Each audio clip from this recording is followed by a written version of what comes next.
Então, meu irmão, aqui, meus irmãos, aqui vai a conclusão, então, do que nós chegamos, depois de 4 horas de debates. Nós começamos a fazer a interpretação a partir do Mateus capítulo 5, verso 17. Cristo diz, não vim para acabar com a lei de Moisés ou com os ensinamentos dos profetas, mas para vir dar o sentido completo do que isso quer dizer. E ele começa depois a dizer, verso 21, né? Fala sobre o ódio do irmão, vocês ouviram que foi dito aos antigos, não mate. Quem matar será julgado, mas eu porém vos digo, qualquer um que ficar com raiva do seu irmão será julgado e vai descendo. Isso para nós é um ensinamento, para nós que estamos no reino do Senhor, e faz um contraste em o que os antigos falaram e o que o novo, qual é a visão espiritual que esse Cristo traz para os seus filhos, debaixo da graça. O verso 27 fala sobre adultério. Vocês ouviram que foi dito aos antigos, não cometa adultério, mas eu porém vos digo, quem olhar para uma mulher e desejar no seu coração, possuí-la, já cometeu adultério com ela. É uma verdade espiritual. Antes era só, vocês ouviram que foi dito aos antigos, né? E não cometa adultério. Mas Cristo diz, quem olhar e desejar, já cometeu adultério com ela. Isso para nós é um ensino e também espiritual, que está trazendo um sentido mais profundo, uma interpretação mais correta daquilo que era a lei judaica. E discorrendo, também tem o divórcio, no verso 31, diz, foi dito também, quem mandar a sua esposa embora, deverá dar a ela um documento de divórcio. Mas eu lhes digo, todo homem que mandar a sua esposa embora, a não ser em caso de adultério, será culpado de fazer com que ela cometa adultério se ela casar de novo, e o homem que casar com ela também cometerá adultério. E se nós pararmos e perceber, Cristo também está fazendo uma interpretação, fazendo alguns ajustes sobre Deuteronômio capítulo 24. E o que é que Cristo vê sobre Deuteronômio 24? Deuteronômio 24 não anulava o divórcio, nem anulava o novo casamento. E o Cristo olhando para aquela matéria, Cristo anula simplesmente o motivo, qualquer motivo, que é olhar alguma coisa feia, não gostei mais, e Cristo anula tudo isso. E traz um motivo mais justo, um motivo mais espiritual, que é, a não ser por causa do adultério, quem assim procede comete pecado. Mas mantém vivo a outra coisa, não destrói um novo casamento, só destrói o motivo. Então, e ele vai discorrendo sobre os juramentos, no verso 33. Vocês ouviram que foi dito aos antigos, né? Não quebre a promessa, mas cumpra o que você jurou ao Senhor. E vai mostrando também. A vingança, também fala, olho por dente e dente, olho por olho e dente por dente. Mas eu lhes digo, não vinguem-se naqueles que fazem mal. Se alguém te dá a tapa no lado direito, lhe oferece a esquerda, vai descendo. Sobre os inimigos também está escrito, nos antigos foi dito, ame os seus amigos e odeia os seus inimigos. Mas Cristo disse, não, eu lhes digo que amem os seus inimigos e orem pelos que vos perseguem, para que vocês se tornem filhos de Deus, né? O vosso Pai que está nos céus. Então, é a partir desse capítulo 5, onde Cristo só está fazendo uma interpretação correta daquilo que era a lei. E é nisso que estamos aqui, chegamos à conclusão. Ele fala sobre amar os inimigos, sobre a vingança, sobre os juramentos, sobre o adultério, sobre o ódio, e fala também sobre o divórcio. Então, você vê que melhora um aspecto, outro aspecto ele mantém. Reprova um aspecto, outro aspecto ele mantém. Por isso é que o capítulo 5 de Mateus, eles sempre ouviram o que foi dito aos antigos, ouviram o que foi dito aos antigos, ouviram o que foi dito aos antigos, e Cristo mostra agora a vocês que estão no reino, que são meus filhos, o que é que vocês devem fazer? Então é a partir dessa base que nós interpretamos Mateus 5, 31 e 32 sobre o divórcio, onde Cristo mantém vivo o recasamento, mantém vivo o divórcio, mas traz um motivo mais justo, que é o adultério. Traz o adultério como um motivo que leva para o divórcio, não o adultério que leva para a anulação do casamento. Em outras palavras, para nós o adultério não anula o casamento. Para nós chegamos à conclusão, ainda só em Mateus 5, que anula o casamento é o divórcio, não o adultério, porque alguém pode adulterar e decidir perdoar, né? E decidir perdoar, decidir reconciliar, buscar um caminho mais excelente para ficar com sua amada, com seu amado. Mas ele tem outro direito também que ele pode exercer, que é dar o divórcio ou pedir o divórcio, porque pode exercer esse direito. Então, nós vemos isso, o que rompe com o casamento é o divórcio, e o que leva para o divórcio é mesmo o adultério, segundo Mateus capítulo 5, 31 e 32. Então, até aqui nós temos uma ideia e fizemos uma interpretação desse Mateus 5, todo ele, não só no verso 31 e 32, para abrangirmos mais a ideia de que tudo começa, todo esse assunto começa no Sermão do Monte, capítulo 1, capítulo 5, do verso 1 e no verso 17 diz: não pensa que vir destruir a lei, mas dá o sentido completo dela. E Cristo começa a mostrar: ouviram o que foram dito, ouviu o que foi dito aos antigos, ouviu o que foi dito aos antigos, mas eu porém vos digo. Então, e é nessa toda a matéria onde se enquadra o divórcio, os juramentos de vinganças, o ódio, o adultério, amar os inimigos. E os irmãos podem ler todo o capítulo 5, vão ver que sempre ouviram o que foi dito, ouviram o que foi dito, e tomem mais nota o que é que ele vai reparar, o que é que ele vai abolir e o que é que ele mantém vivo. Então, e todas essas coisas que ele diz, ouviram que foram ditas aos antigos, tem uma base bíblica no Antigo Testamento. Destrói uma base e traz uma outra base, ou não destrói, mas melhorou uma outra base. Então, é a partir disso que nós chegamos à conclusão ainda em Mateus capítulo 5. Romanos capítulo 7, que é também a base que se usa para a perpetualidade do casamento. Está claro que o marido tem domínio sobre a mulher enquanto ele vive, e a mulher também está debaixo da lei, esse marido, enquanto ele vive. Quem dá esse direito sobre o homem, quem dá esse direito do homem a ter domínio, poder sobre a mulher enquanto ele estiver vivo, é a lei, é a própria palavra. Por meio do casamento se abre um contrato legal aonde esse marido goza de privilégios, goza de direitos que ele pode exercer sobre a sua mulher. E Paulo igualmente faz isso também em Coríntios 7. Mostra que mulher, você não manda no teu corpo, mas seu marido. Marido, você não manda no seu corpo, mas seu mulher. E tudo isso é por meio de um vínculo legal, que é do casamento. É por um vínculo legal sobre o casamento, onde eu gozo de direito e ela goza de direito. Agora, em Romanos capítulo 7, essa lei que dá o mesmo direito, de acordo com nossas conclusões, essa lei que dá o mesmo direito do marido enquanto estiver vivo, a dominar a sua mulher, a mulher se sujeitar a ele, está ligada à lei dele, né? Quando diz a lei dele, é em todos os aspectos. É a mesma lei que também diz que esse homem pode deixar de usar desse direito enquanto ele não estiver vivo, como com carta de divórcio. Porque a carta de divórcio servia para quê? A carta de divórcio servia para romper esse casamento. E rompendo o casamento, eu perco a legalidade, eu perco esse direito mesmo estando vivo. Por isso é que sempre a Bíblia andou sempre com esses dois motivos, ou morte ou divórcio. Por quê? Porque o divórcio tem o mesmo peso que a morte. A pessoa morreu naturalmente, ou foi assassinado, coisa do gênero, mas morreu, já não tem legalidade sobre essa esposa, porque ele não está vivo. E tem outra questão, tem o divórcio, que quando eu decreto o divórcio, eu estou a abnegar dos meus direitos, estou a mandar ela em liberdade, como acontecia em Deuteronômio capítulo 22, capítulo 24. Isso nos pergunta onde é que Paulo tirou essa ideia de que o marido tem domínio sobre a mulher enquanto ele vive. Claro, é sempre fazendo uma menção em como aconteceu no Antigo Testamento, mas é esse meu marido que pode perder esse direito quando manchar o seu casamento e quando existir a carta de divórcio. Então, concluindo Romanos 7, nossa interpretação em Romanos 7 é: a mesma lei que te dá domínio sobre a tua mulher é a mesma lei que pode te retirar o domínio sobre a tua mulher. É claro. E não que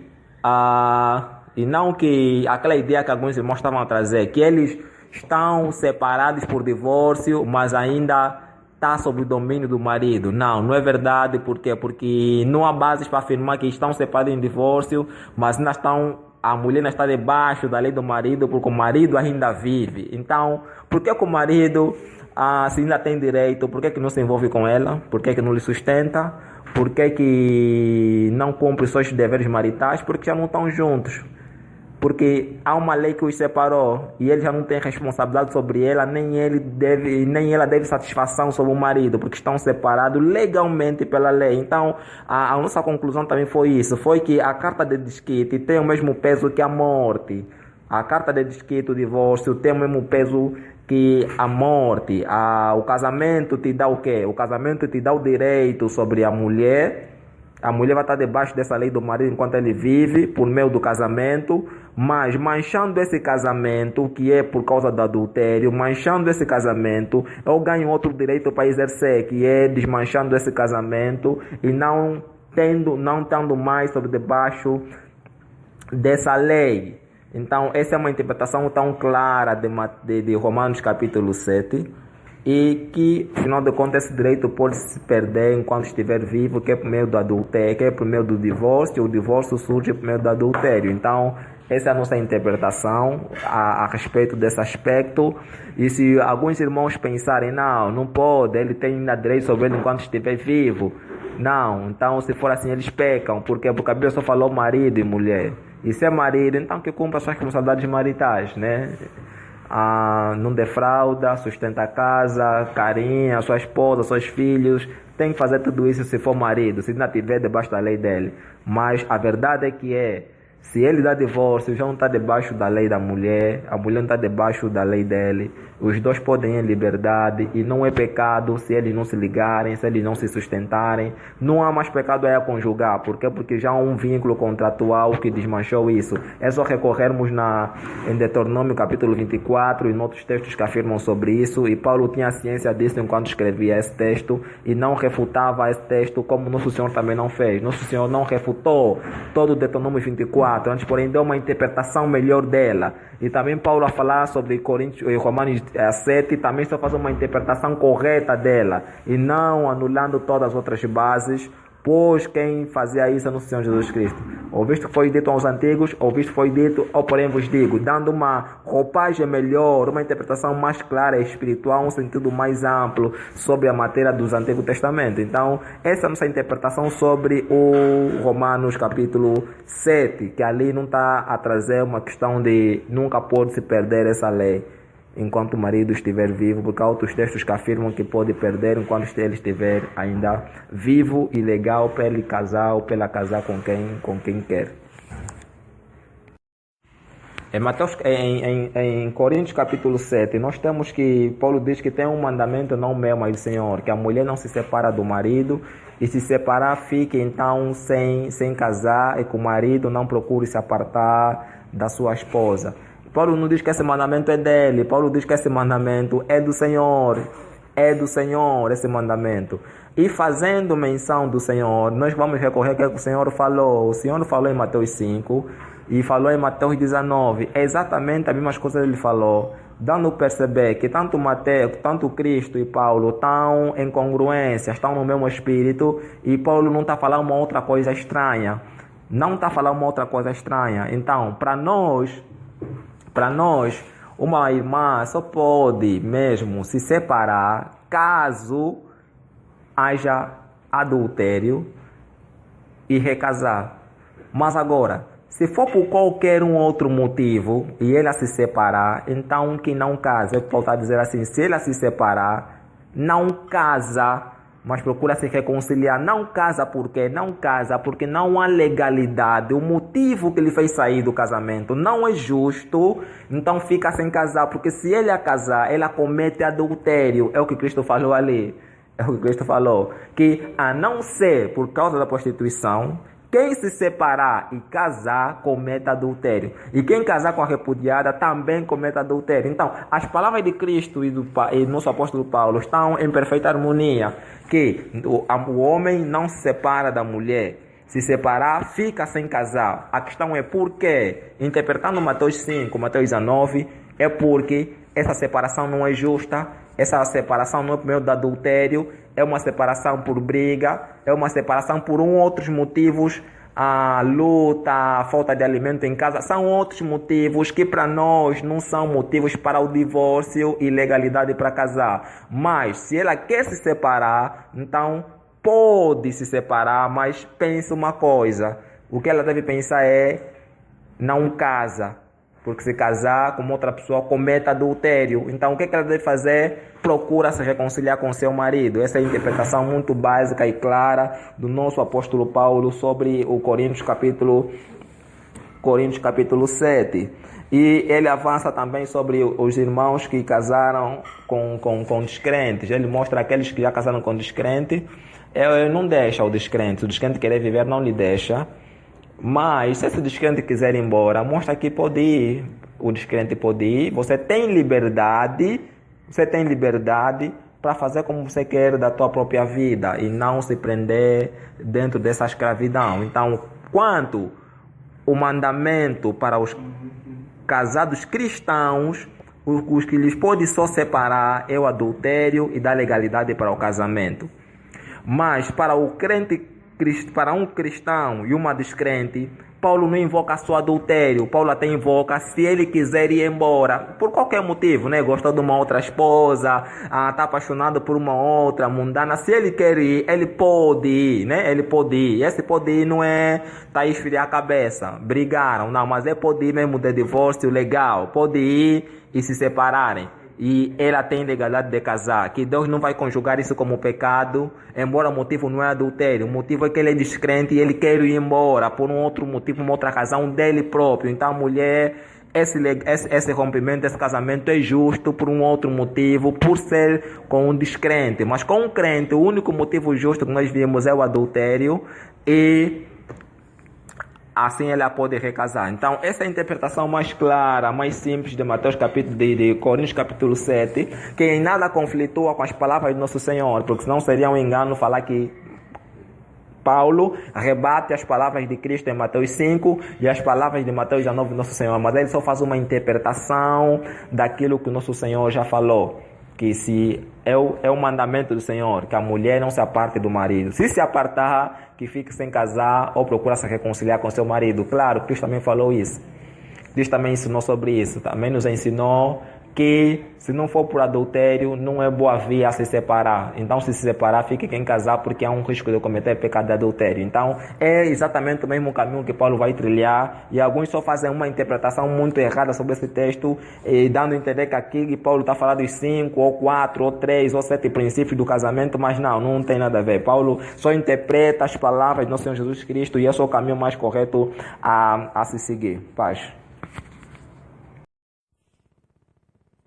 Também chegamos à conclusão que a carta de divórcio na lei também servia para a prevenção de pecado por causa da dureza do coração do homem. Em que aspecto? Deus sabia que os homens são avarentos, os homens são cobiçosos, que alguém poderia cobiçar uma outra esposa e querer recasar, e assim manchar então o bom nome do Senhor e a terra santa onde eles vão habitar. Então o que o Senhor faz? Permite dar a lei, a carta de divórcio, de modo que quem assim já não gostar mais da sua noiva, da sua esposa, dá então carta de divórcio, mandando os dois em liberdade. Os dois podem viver as suas vidas, que de acordo ainda à lei já não era ainda pecado. Aonde que entra o pecado? Só ainda na lei. Entrava o pecado quando eu dou o divórcio para minha esposa, a minha esposa casa com outro homem e eu quero de novo casar com ela e de novo reconquistá-la. A Bíblia mostra: não façam isso, porque isso é abominável diante do Senhor. Está onde? Em Deuteronômio capítulo 24, dando a entender que até ainda a carta de divórcio não era já abominável para o Senhor. A carta de divórcio ainda servia também para prevenir abominação, para prevenir pecados, para prevenir desvios de conduta, da moral do povo de Israel. O pecado entra quando eu dou divórcio à minha esposa casa com outro homem, e eu depois vou de novo querer casar com a minha esposa, que já lhe deixei e que já casou com outro homem, e vou de novo querer lhe conquistar. Ali é onde entra a abominação, se os irmãos lerem bem, de acordo a Deuteronômio capítulo 24. Então, resumimos isso, que a lei, que a carta de divórcio também servia como Deus prevenir esse pecado e mostrar como é que eles devem andar. E Deus se alegrava se assim procedessem. Embora o coração dele é duro, mas Deus se alegrava se os homens assim procedessem e não fizessem o contrário. Mas depois de nosso Senhor Jesus Cristo trazer a interpretação clara, então isso deixa de existir. Deixa de existir por qualquer motivo, e Cristo traz o único motivo, que é mesmo só ainda o adultério, e o adultério pode dar divórcio e pode dar o recasamento. Então Cristo interpreta dessa forma, trazendo invalidade daquela forma que eles procediam. Mas antes da interpretação de Cristo, aquilo era válido e não era já conjugado como pecado, aqueles casamentos. O divórcio não era conjugado como pecado. O olhar coisa feia e recasar também não era visto ainda como pecado, porque Moisés disse, então dá sua carta de divórcio. Dá sua carta de divórcio e vocês estão em liberdade em casar. Não é pecado já. O pecado entra em você se dá para ela então carta de divórcio. E essa mulher está livre. Depois de novo casar com outro moço, essa moça, e ir de novo casar com ela, aí é onde entra o pecado. Aí não entra o pecado. Então, fomos mais profundo nisso e conseguimos perceber que essa carta de divórcio, afinal de contas, também era um pano de fundo bom para prevenir pecado, para prevenir abominação diante do Senhor. Então, essa também era uma utilidade da carta de divórcio ainda entre os israelitas. A outra base que alguns irmãos encontram para defender que não pode existir divórcio nem o recasamento é Malaquias capítulo 2, o verso 16, que diz, pois o Senhor Todo-Poderoso de Israel diz, eu odeio o divórcio, eu odeio o homem que faz uma coisa tão cruel assim, portanto, tenham cuidado que ninguém seja infiel à sua esposa. Pronto, os irmãos só ficam nesse verso e aqui concluem que Deus odeia o divórcio, Deus odeia o divórcio, então o divórcio não pode existir. Na verdade, o divórcio pode existir, como já confirmamos, em Mateus capítulo 5 e Mateus capítulo 7. Então, esse texto não está a anular o texto de Mateus 5, nem Mateus 19. Porque lá está claro que o divórcio pode existir. Então, aqui quando a Bíblia diz que Deus odeia o divórcio, está a dizer que Deus não se alegra com isso, porque o divórcio é resultado de uma coisa. No contexto diz o quê? O contexto do capítulo 2 de Malaquias fala de um homem infiel, do homem que maculou, que manchou o seu matrimônio, dando a entender que essa infidelidade leva ao divórcio, né? Leva ao rompimento do casamento. Até em Malaquias capítulo 2, que é base para os irmãos defenderem que Deus odeia o divórcio, por isso a pessoa não pode dar o divórcio, a pessoa não pode recasar. Ainda, afinal de contas, ainda sustenta mais a nossa base de que Deus, afinal de contas, o divórcio, aqui em Malaquias 2, está a andar com a palavra infidelidade. Foste infidelidade com a mulher da mocidade, maculaste o teu casamento e Deus odeia o divórcio, porque a própria infidelidade, tudo isso dá ao divórcio, dá a separação, dá ao rompimento legal de um casamento. Então, essa é a interpretação de Malaquias capítulo 12. E Deus sim pode odiar o divórcio, como também o Senhor não se alegra na morte do ímpio, mas tem que decretar sua justiça, sua santidade quando o ímpio peca. Deus também não se alegra com a morte do pecador, né? A Bíblia mostra, mas Deus tem que decretar a sua justiça, quer deixar cair fogo sobre Sodoma e Gomorra. Deus exatamente não se alegra com muita coisa, mas que ele tem que decretar. Deus também não se alegra com o divórcio, porque o divórcio é um caminho que mostra que esse matrimônio foi imaculado. Queremos nós concluir o quê? Queremos nós concluir que nós não somos proliferadores de que tudo é divórcio. Não, existem aqueles aconselhamentos mais pastorais. Vamos ver o caso, quantas vezes a irmã cometeu ou o irmão cometeu, e daremos um acompanhamento melhor sobre o caso, não olhar sempre o divórcio como nosso primeiro refúgio. Então, fica claro isso, meus irmãos, que para nós, igreja, como ministro do Senhor, o divórcio não é logo nossa primeira via. Temos outros escapes, temos outros caminhos, temos outros aconselhamentos. Só depois de esgotarmos tudo isso é que o próprio casal vai decidir o que é melhor para ele. Nós, como ministros, não somos chamados a decidir por eles.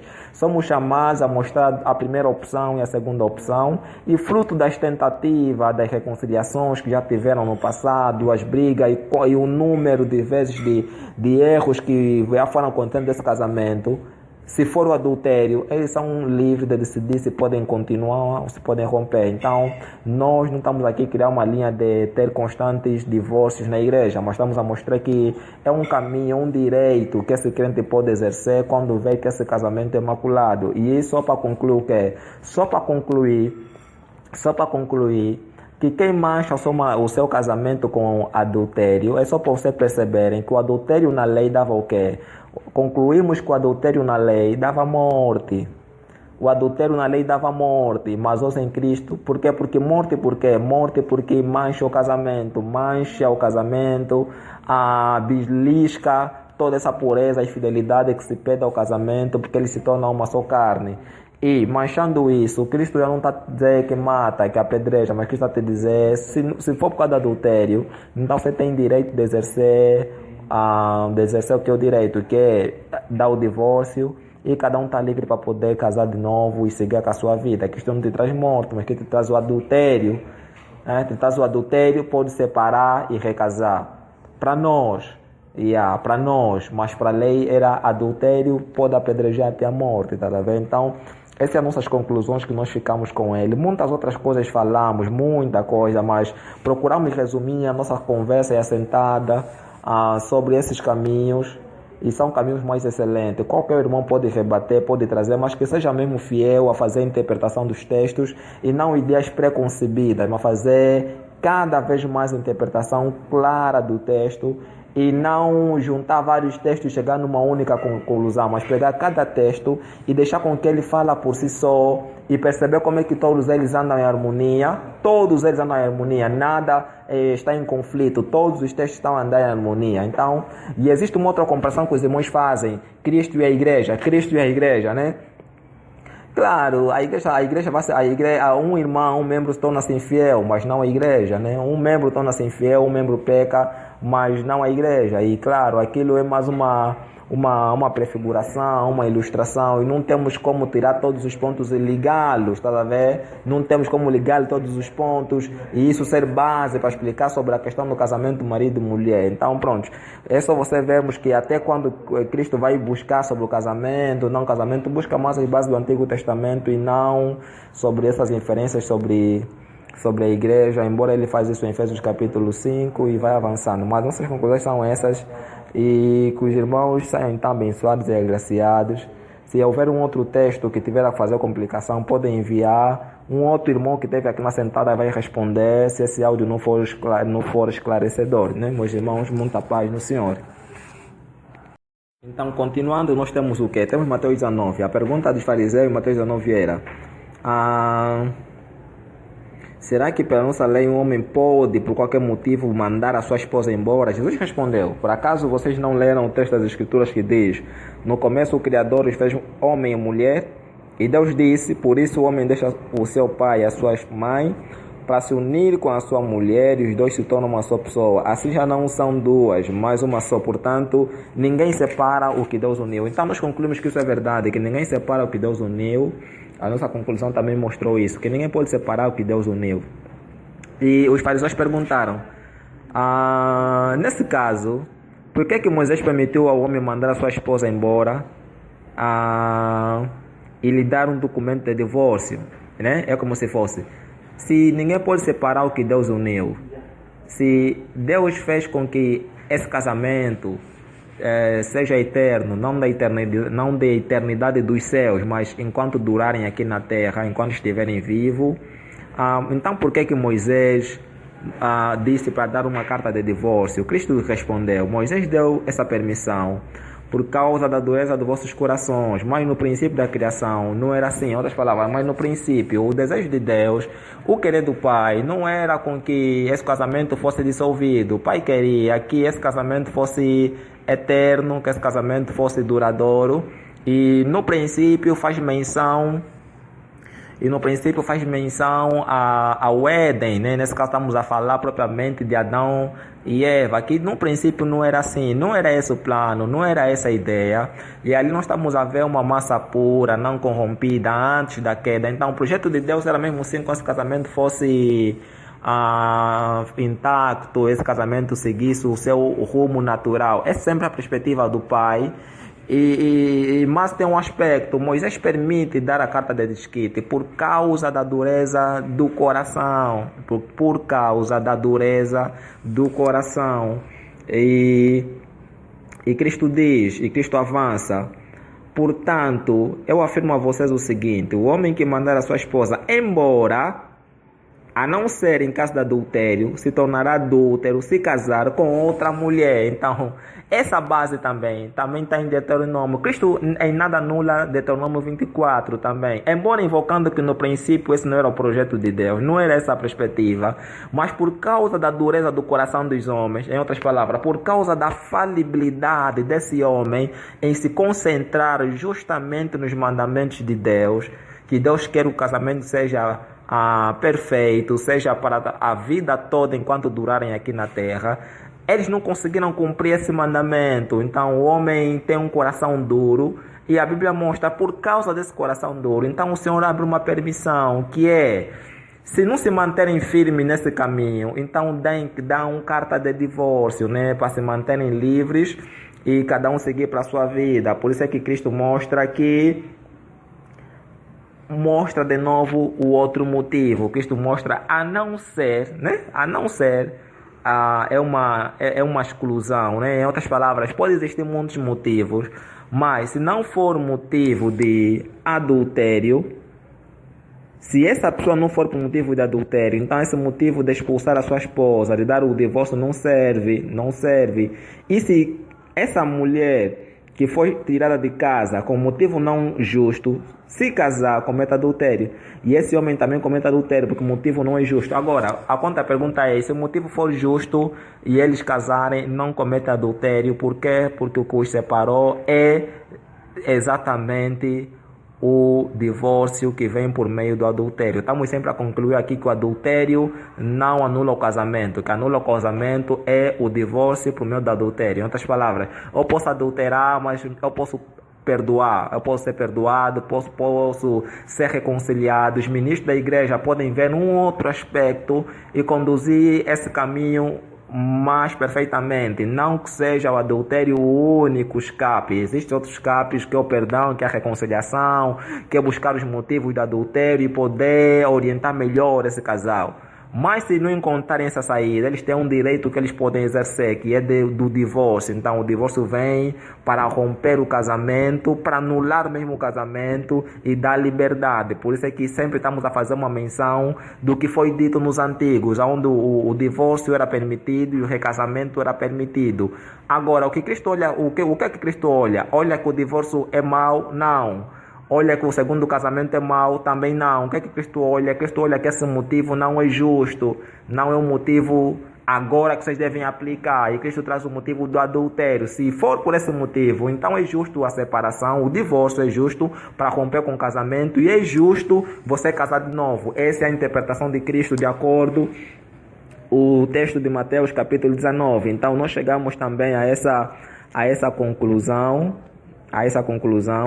E os discípulos disseram a Jesus, se essa situação entre o homem e a esposa, então melhor não é casar. Ficaram tão espantados com a gravidade e a seriedade dessas verdades de Deus, que afinal de contas eles procediam mal, que era por qualquer motivo e faziam do que eles faziam e poderiam se livrar de qualquer mulher quando eles quiserem e como querem, mas Cristo agora mostra que a única forma de se desfazer tem que ser por meio do adultério. Então fica esse espanto na cabeça dos discípulos. Se for então essa a condição com a mulher, então não vale a pena não casar, porque é uma condição agora mais pesada, porque esse caminho é excelente, espiritual, que Cristo traz, anulando os motivos injustos que eles tinham, que com qualquer coisa eles se desfaziam de alguém quando não querem, mas agora existe algo que lhes prende, que lhes priva, que é mesmo o adultério, mas quer perdoar, perdoa. Então, temos essa interpretação do nosso Mateus capítulo 19. Então, esse é o segundo bloco, que é a interpretação do Mateus capítulo 19. Então, essa é a nossa interpretação. Os irmãos podem trazer um outro, porém, não sei a interpretação de Mateus capítulo 19.